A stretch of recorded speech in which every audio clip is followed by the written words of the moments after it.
사울이 자기와 함께한 백성의 수를 세보니 600명가량이라. 아멘. 네, 먼저 앞의 내용을 말씀드리면은요, 사울이 하나님의 약속대로 이스라엘의 왕으로 세워졌습니다. 사울의 왕권이 확립되자 사무엘은 자신의 은퇴 시기가 가깝다는 것을 깨닫고 은퇴를 결심하고요, 백성들을 모아서 고별사를 하게 됩니다. 그러면서 이제 내가 너희가 요구한 대로 왕을 세웠다라고 말하면서 2절에 보세요. 이제부터는 왕이 너희 앞에 출입한다. 출입한다라는 거는 걷다라는 뜻이에요. 히브리어 그 단어로는요. 목자가 왕들 앞에 앞서 걸어가면서 그 양들을 감독하는 것에서 비롯된 표현입니다. 그래서 백성을 돌보고 다스리는 그 직무 수행을 표현하는 말이 되겠습니다. 그래서 이제부터는 사울 왕이 너희를 다스리게 된다. 내가 어려서부터 이렇게 머리가 휘어지는 지금 늙은 이때까지 너희들을 다스렸지만 내가 너희에게 불의를 행한 것이 있으면 말해라. 그러면 내가 갚겠다. 이렇게 사울이 말을 해요. 그러니까 백성들이 사무엘이 행한 불의가 없다라고 대답을 합니다.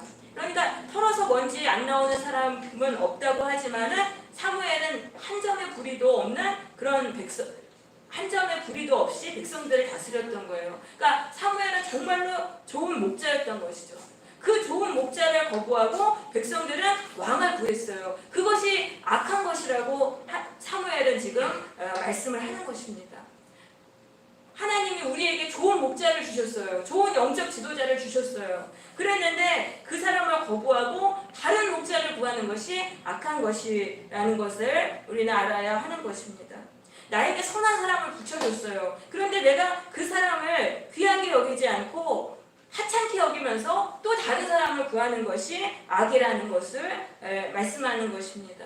내가 악을 행하면은요, 악이 나에게 찾아와요. 내가 선한 사람을 귀한 줄 모르고 그 사람을 하찮게 여기고 거부하잖아요. 그러면은 악한 사람의 지배 속으로 들어가게 됩니다. 악한 사람이 나에게 찾아와서 나를 다스리게 됩니다. 그래서 그 악으로 인해서 억압과 고통을 당하게 되는 것입니다. 그래서 선한 사람을 발로 차버리는 것이 어리석은 그런 일입니다. 그렇지만 어리석게도 우리는 이러한 일들을 많이 행하고 있어요. 우리가 사탄에게 미혹되어서 하나님이 주신 선한 사람을 발로 차버리는 것입니다. 그렇게 되면은 악한 사람의 지배로 떨어져서 고통을 당하게 되는 거예요. 선한 사람을 귀하게 여길 줄 우리는 알아야 되는 것이죠. 6절에서는 사무엘이 이제부터는 하나님의 그 의로우심에 대해서 말을 합니다. 하나님은 이스라엘을 애굽의 노예 생활에서 해방하시고 가나안 땅을 주셨어요. 그런데 이스라엘 백성들이 그 놀라운 은혜를 받고도 하나님을 떠나서 바알과 아스다롯을 섬겼습니다. 그래서 하나님이 그들을 이방 민족의 손에서 넘기셔서 고통을 당하게 하셨어요. 그 고통 속에서 백성들이 부르짖으니까 하나님은 또 사사들을 통해서 백성들을 구원해 내셨어요. 그러니까 이건 뭘 말하냐면 하나님은 너무나 좋으신 분이시라는 거예요. 백성들이 하나님을 배신해도 돌아오면은 하나님은 용서하시고 또다시 구원해 주시는 그런 분이시라는 그런 의미인 것입니다.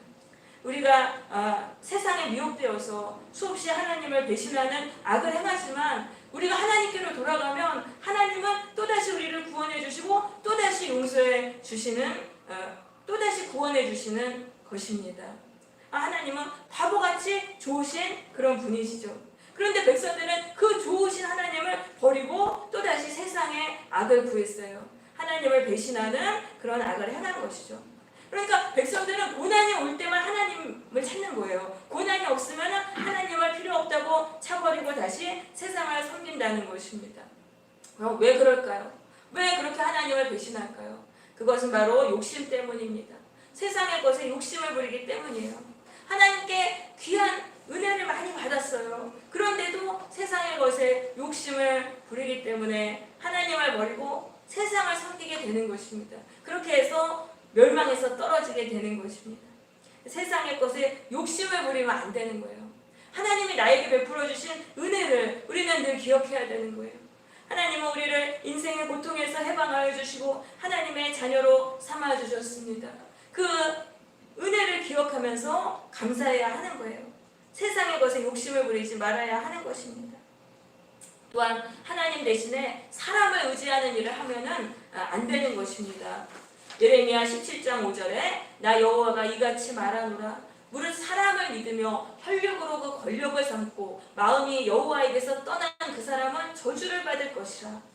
하나님을 떠나서 사람을 의지하면 저주를 받게 된다는 그러한 말씀인 것입니다. 우리는 사람을 의지하지 말고 하나님만 의지해야 되는 거예요. 사람을 섬기려고 하지 말고 하나님을 섬기려고 해야 되는 거예요. 이스라엘 백성들은 그 좋으신 하나님을 버리고 인간 왕을 구했어요. 그래서 사울이 왕으로 세워지게 됐습니다. 이제부터는 사울을 왕으로 섬기며 살아가야 합니다. 그런데 그런 상황이라 할지라도 비록 사울을 왕으로 섬기면서 살아간다고 하더라도 하나님을 가장 높은 분으로 여기고 그분께 순종하라고 사무엘은 명하는 것입니다.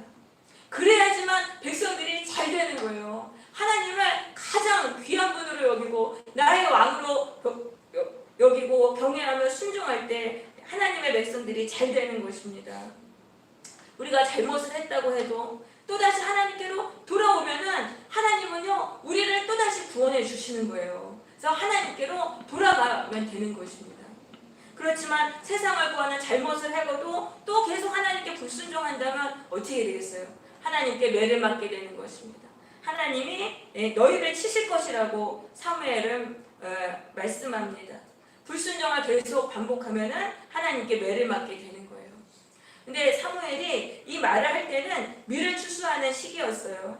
이때는 5월과 6월로 전혀 비를 내리지 않은 때였습니다. 그런데 사무엘이 하나님께 비를 내려달라고 기도하겠다고 말해요. 그러니까 정말 하나님이 우레와 비를 보내셨습니다. 그 밀이 건조한 바람이 불어가지고 밀이 잘 익어야 되는 때에 큰 비를 내리심으로 밀농사를 망치게 됐어요. 그러니까 이제 백성들이 드디어 깨닫는 거예요. 드디어 하나님이 무서운 줄을 안 거예요. 하나님이 한순간에 역사하시면 우리의 모든 것이 무너지는구나. 그런 거를 이제 깨닫고 하나님을 두려워하게 됩니다. 그러니까 이게 매를 맞아야 되는 거예요. 매를 맞아야지만 우리가 정신 차리고 하나님께로 돌아오는 거예요. 그래서 우리는 우리의 인생에게 당하는 고난을 통해서 하나님께로 돌아가야 되는 것입니다. 그러면서 16절에 보세요. 사무엘은 백성들에게 말합니다. 가만히 서서 여호와께서 행하시는 큰 일을 보라. 지금 비가 내리지 않는 때인데 거기서 이렇게 큰 비가 내리는 것을 보면서 하나님이 지금 말씀하시는 것을 깨달으라는 거예요. 그러니까 하나님은 그런 환경을 통해서 우리에게 말씀하시는 것입니다. 우리의 삶에 뭔가 비정상적인 일이 일어난다면 그것은 우리가 지금 잘못 가고 있다고 하나님이 말씀하시는 것이죠. 그 하나님의 말씀을 들을 수 있어야 돼요. 그래서 바른 길로 가서 구원을 받게 되는 것입니다. 그래서 우리가 열심히 사는 게 중요한 게 아니고 방향이 중요한 거예요. 구원의 길로 가는 것이 중요한 것입니다. 하나님의 말씀, 이 환경을 통해서 우리에게 하나님은 계속 말씀하세요. 그 말씀을 듣고 우리는 구원의 길로 가야 하는 것입니다. 하나님의 말씀을 들으려면 세상을 따르는 일을 멈추고 그냥 가만히 있어야 되는 거예요. 우리가 세상을 따르는 일에 정신이 팔리면은 하나님이 아무리 우리에게 환경을 통해서 경고하셔도 그 말씀을 듣지 못하게 되는 것입니다. 그래서 결국 멸망을 당하게 되는 거예요. 그래서 이제 모든 것을 그냥 가만히 내려놓고 하나님이 나에게 무엇을 말씀하시는지를 우리는 들을 수 있어야 되는 것입니다. 자, 그러면서 20절에서 사무엘이 이제 말을 합니다. 두려워하지 말고 전심으로 하나님을 섬기라. 자, 백성들이 지금 자기들이 잘못 행한 걸 알고 하나님을 두려워하게 됐어요. 그러니까 사무엘이 말하는 거예요. 두려워하지 말고 전심으로 하나님을 섬기라. 하나님은 당신의 이름을 위해서도 너희들을 버리시지 않으실 것이다. 그러니까 하나님은 결코 우리를 버리시지 않는 거예요. 당신의 백성을 버리시지 않는 거예요. 우리가 세상을 섬기며 사는 그런 잘못을 행했다 하더라도 잘못을 깨달았으면 다시 하나님께로 돌아가서 하나님을 섬기며 구원을 받는 것입니다. 누구나 실수하고 넘어질 수 있는 것입니다. 우리는 그 실패한 자리에서 일어나서 다시 하나님께로 가야 하는 것입니다. 그러면서 21절에서 사무엘은 백성들에게 당부합니다. 하나님께로부터 돌아서서 유익하게 못하는 헛된 것을 따르지 말라. 그들은 헛되니라. 하나님의 아닌 어떤 것도 우리를 구원하지 못합니다. 우리가 아무리 열심히 섬겨도 우리는 구원받지 못하고 멸망을 당하게 됩니다. 하나님만을 왕으로 섬겨야 하는 것입니다. 그렇지만 우리 안에는 하나님을 왕으로 섬기지 않으려는 그런 불순종의 성향이 있습니다. 아담 때로부터 물려받은 그런 뿌리 깊은 죄성이 있습니다. 그래서 우리는 이 죄성과 싸워야 되는 거예요. 하나님이 아닌 또 다른 것을 섬기려고 하는 이 죄와 싸워야 하는 것입니다. 피 흘리기까지 싸워서 하나님만을 나의 왕으로 섬기며 살아야 하는 것입니다. 23절에서 사무엘은 자신이 은퇴한 뒤에도 백성들을 위해 기도할 것을 약속합니다. 나는 너희를 위하여 기도하기를 쉬는 죄를 여호와 앞에 결단코 범하지 아니하리라. 목자는요, 양들이 하나님을 향해 가도록 끊임없이 기도해 주어야 합니다. 양들이 미혹되어서 세상을 의지하는 잘못된 길로 간다고 하더라도 그들을 포기하거나 버리지 말아야 돼요.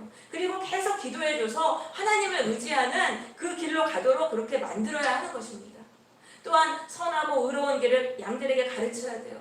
선하고 의로운 이 길은 무엇입니까? 하나님을 왕으로 섬기고 하나님께 절대 순종하며 살아가는 그런 길인 것입니다.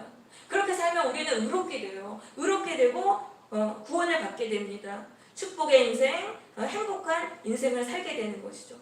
그래서 그렇게 계속 그걸 가르쳐야 되는 거예요. 우리가 이렇게 와서 예배를 드리는 것도 다른 게 아니에요. 세상 섬기지 말고 하나님만 왕으로 섬기라는 그 말씀을 우리에게 들려주시는 것입니다.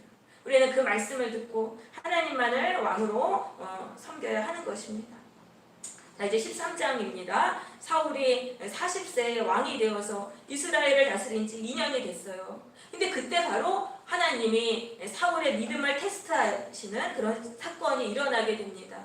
그리고 사울이 그 테스트를 통과하지 못함으로 버림받는 일이 일어나게 됩니다. 자, 여기 보시면은 이 개발하는 것에 블레셋의 군대가 주둔을 하고 있었어요. 그러니까 미스바 전투 이후에 블레셋이 이스라엘에게 쳐들어오지는 못했지만 여전히 이스라엘 땅은 블레셋의 지배를 받고 있었던 거예요. 그러니까 사울이 이 블레셋을 견제하기 위해서 군대를 배치합니다. 그래서 믹마스에다가 군대 2,000명을 두고 자기와 같이 있게 하고요. 자기 아들 요나단은 여기 기브아에 두고 1,000명, 군대 1,000명 넣어가지고 이렇게 군대를 배치를 합니다. 그런데 요나단이요, 이 블레셋을 쳐요. 블레셋을 치는 일이 일어나면서 블레셋하고 이스라엘이 이제 전쟁을 하게 됩니다. 블레셋이 엄청난 숫자와 막강한 무기로 무장하고 이스라엘을 공격해 왔어요. 그러니까 이스라엘 백성들이 이것을 보고 두려워 떨었습니다. 그래서 이스라엘 백성들은 이 길르앗 땅으로까지 이제 도망가는 그런 사람들도 생기게 됐어요. 그런데 사울은 길갈에 있었어요. 왜냐하면 사무엘 선지자가 사무엘 제사장이 7일 안에 길갈로 오겠다고 약속을 했기 때문에 사무엘을 만나기 위해서 이 길갈로 그렇게 있었습니다. 그런데 7일을 기다려도 사무엘이 오지 않았어요. 그러니까 백성들이 두려워가지고 이제 흩어졌습니다. 그러니까 사울에게는 매우 위급한 상황이 되었어요. 그렇지만 이 상황은요, 바로 하나님이 사울의 믿음을 테스트하시는 그런 시간이었습니다. 사울이 하나님의 구원을 믿고 기다리는지를 하나님은 지켜보고 계셨던 것입니다. 그런데 다급해진 사울이요, 제사장만이 드릴 수 있는 그 제사를 하나님께 드리게 됩니다. 자신이 제사를 드리면 위급한 상황에서 벗어날 수 있다라고 생각한 거예요. 그렇게 해서 율법을 어기게 되어서 사울은 테스트를 통과하지 못하게 됩니다. 그렇게 제사를 드리기를 마치니까 사무엘이 오게 됩니다. 사무엘이 사울에게 무엇을 했느냐고 물었어요. 그러니까 사울은 또 변명을 하는 거예요. 백성은 나에게 흩어지고 당신은 정한 날이 오지 않고 블레셋 사람은 믹마스에 모인 것을 내가 보았으므로 내가 하나님께 제사를 드리지 못해서 이렇게 된 것 같아가지고 어쩔 수 없이 제사를 드렸나이다 라고 변명을 하게 됩니다. 사울은요, 자신의 믿음이 없으므로 율법을 어겼으면서 다른 사람에게 잘못을 전가하고 있습니다. 그러자 사무엘은 사울 왕에게 심판의 메시지를 전합니다. 왕이 지금 어리석은 일을 행했습니다. 하나님의 구원을 믿지 못하고 자신의 생각을 따라 어리석게 행동했다는 것이죠. 그러면서 하나님이 사울 왕을 지금 왕의 자리에서 버리셨다는 그런 엄청난 말을 사울에게 하게 됩니다. 그러니까 사울이 그 말을 들었으면 어떻게 되겠습니까? 자기 애를 정말 뉘우치면서 슬퍼하면서 하나님께 가서 용서를 구했어야 돼요. 그렇게 용서를 구하면 하나님은 또다시 용서해 주신다고요. 그런데 사울은요 그렇게 하지 않아요. 이 15절에 보세요. 사울은 베냐민 기브아로 가가지고 자기와 함께한 백성의 수를 세어봅니다. 그 수는 600명 가량이었어요. 원래는 2,000명이었는데 이제 많이 이제 떠나서 이제 600명으로 줄게 됐어요. 사울의 힘이 약해진 거죠. 이것은 무엇을 말하냐면 사울이 여전히 하나님을 의지하지 않고 세상의 힘을 의지한 것을 말씀하는 것입니다. 사무엘에게 책망을 받고도 계속해서 사울은 세상을 의지했던 것입니다. 사울은 앞으로도 하나님을 의지하지 않고 세상을 의지하며 불순종하다가 결국 비참하게 인생을 마치게 됩니다. 우리가 나의 잘못에 대해서 책망을 받았으면 우리는 진심으로 뉘우쳐야고 슬퍼해야 됩니다. 눈물을 흘리면서 슬퍼해야 돼요. 그러면 성령의 역사로 우리의 마음이 고침을 받고 우리의 마음이 하나님께로 돌아가게 돼요. 그래서 하나님께 돌아가면 또 하나님이 우리를 구원을 해주십니다. 그래서 책망을 받을 때 하나님이 찔러주실 때 하나님께로 돌아가야 돼요. 근데 책망을 받고도 하나님께로 돌아가지 않으면 나중에는 그 책망의 말씀조차 들려지지가 않는 것입니다. 사울은 하나님의 테스트를 통과하지 못함으로 버림을 받게 되었습니다. 그런데 하나님은요 우리의 믿음도 테스트를 하십니다. 우리도 하나님께 믿음을 테스트받는 날이 우리에게 갑자기 닥치게 되는 것입니다. 그 테스트를 통과하면 우리는 하나님께 상을 받아서 더 큰 은혜를 누리게 돼요. 하지만 테스트를 통과하지 못하면 냉혹하지만 하나님께 버림을 받게 되는 것입니다. 그래서 믿음의 테스트를 반드시 통과해야 되는 거예요. 그러면 사울은 왜 하나님의 테스트를 통과하지 못했을까요? 사울은 하나님의 구원을 믿지 못했기 때문이에요. 위기의 상황이라 하더라도 하나님이 도와주시면 승리하고 구원을 받는다는 것을 믿지 못했기 때문인 것입니다. 하나님에 대한 믿음이 없었기 때문에 시험에 통과하지 못한 거예요. 그래서 우리가 하나님의 그 믿음의 테스트를 통과하려면 우리에게 믿음이 있어야 돼요. 그 믿음이 있으려면 평탄한 때 우리가 믿음을 쌓아야 되는 거예요. 하나님께 순종하면서 하나님에 대한 그 믿음을 쌓아야 하는 거예요. 그래야지 위기가 닥치는 그 시험의 때에 우리가 하나님께 그 위기 속에서도 믿음으로 행동하게 돼서 테스트를 통과하게 되는 것이죠. 두 번째, 사울은 왜 테스트를 통과 못했습니까? 인내하지 못했기 때문입니다. 조금만 더 기다리면 사무엘이 오는데 그 조금을 인내하지 못해서 율법을 어기게 되었던 것이죠. 사람은 마음이 급해지면 실수를 하게 됩니다. 그래서 잠언 4장 23절은 무릇 지킬 만한 것 중에 더욱 내 마음을 지키라. 생명의 근원이 이에서 남이니라 라고 말씀했던 것입니다. 아무리 위급해도요 하나님의 도우심을 믿고 기다려야 되는 거예요. 기다리면서 하나님께 기도해야 돼요. 기도하면 두려움이 사라지고 하나님에 대한 믿음이 생겨서 인내할 수 있게 되는 것입니다. 네, 사울이 테스트를 통과하지 못한 이유는 자신의 생각을 따라 행했기 때문입니다. 하나님이 명하시지도 않았는데 자신의 생각대로 스스로 제사를 드렸기 때문입니다. 다급하다고 해서 내 생각대로 행하면 안 되는 거예요. 그러면 사탄의 올무에 걸리게 돼서 모든 것이 엉망진창이 되는 것입니다. 나의 생각을 따라 행동하지 말고 하나님의 인도를 기다려야 되는 거예요. 잠언서 3장 5절에 너는 마음을 다하여 여호와를 의뢰하고 내 명철을 의지하지 말라.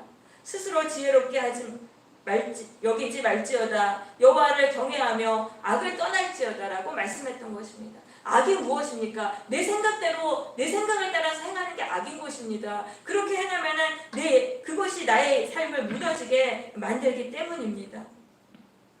그리고 사울이 테스트를 통과하지 못한 이유는요, 위기의 상황 뒤에서 그를 테스트하고 계신 하나님을 사울이 보지 못했기 때문이에요.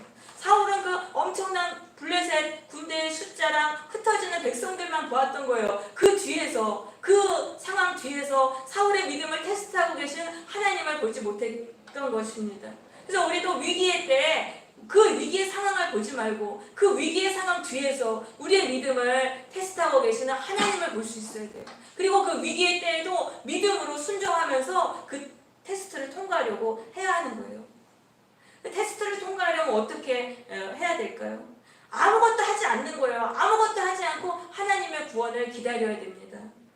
위기를 피하면 안 되는 거예요. 또 내 힘으로 위기를 극복하려고 해도 안 되는 거예요. 하나님이 나를 구원해 주실 것을 믿고 하나님의 구원을 기다려야 되는 거예요. 그렇게 기도하면서 기다리면 하나님이 우리를 구원해 주세요. 그래서 위기에서 하나님이 풀어주시고 상을 내려주십니다. 나를 구원해 이전에 누리지 못했던 그런 축복을 누리게 됩니다. 마지막으로 사울이 왜 테스트를 통과하지 못했냐면 자신의 잘못을 남 탓으로 돌렸기 때문입니다. 사울은 자신이 율법을 범해놓고 다른 사람들 때문에 어쩔 수 없었다고 남 탓을 했습니다. 자신의 잘못을 남 탓으로 돌리지 말아야 돼요. 남 탓을 하면은 나의 잘못을 깨닫지 못하게 되는 거예요. 그런데 나의 잘못을 고쳐야지만 내가 변화되어서 구원을 받게 되는 것입니다. 그런데 남 탓으로 돌리면은 내가 변할 수가 없어요. 그러니까 내가 변할 수 없으니까 계속 같은 것을 반복하게 돼서 멸망의 사이클을 계속 돌게 돼서 구원을 받을 수가 없는 거예요. 남 탓을 하는 것을 우리는 버려야 하는 것입니다. 내가 죄인임을 인정하고 내가 잘못했음을 인정하고 나를 고치려고 해야 하는 것입니다. 이러한 이유들로 인해서 사울은 하나님의 테스트를 통과하지 못하고 하나님께 버림을 받게 됩니다. 이러한 일은 우리들에게도 일어날 수 있습니다. 그렇게 되지 않기 위해서 평소에 우리는 믿음과 순종을 훈련을 해야 하는 것입니다. 그래서 테스트의 날에 테스트를 통과하려고 해야 하는 것입니다. 테스트를 통과하면 그때부터 우리 앞에 축복의 세계가 열리는 거예요. 그런데 우리가 하나님의 테스트를 통과하지 못하고 넘어졌다 하더라도 우리 낙심할 필요가 없어요. 우리에겐 또 다른 기회가 있어요. 하나님은요 테스트를 통과 못한 자들에게 계속해서 재시험을 치르십니다. 그 테스트를 통과할 때까지. 그러니까 우리는 또 다음번에 테스트를 하실 때 하나님이 우리의 믿음을 테스트하실 때 그때 통과하면 되는 거예요. 그것을 위해서 우리는 믿음과 순종을 훈련을 하면 되는 것입니다. 우리 모두 믿음과 순종을 훈련함으로 하나님의 테스트를 통과하고 하나님께 상을 받아서 축복의 인생을 누리시길 바랍니다.